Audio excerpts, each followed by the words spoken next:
नमस्ते प्रणाम चाचा लोग भैया लोग सब केहू के नमस्ते प्रणाम बा। हम रउआ लोग के बीच एक गाना प्रस्तुत करत हई।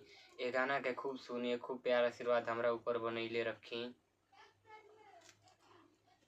कि खा गइलू जिंदगी जान मोहब्बत के खेल में, खा गइलू जिंदगी जान मोहब्बत के खेल में। मन करियो भी, मन करियो भी कटा जाई रेल में।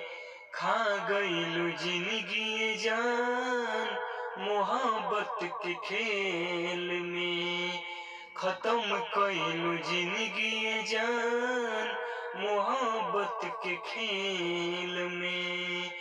खा गइलू जिंदगी जान मोहब्बत के खेल में। मन करियो भी, मन करियो भी कटा जाई रेल में। खा गइलू जिंदगी जान मोहब्बत के खेल में, खत्म कइलू जिंदगी जान मोहब्बत के खेल में।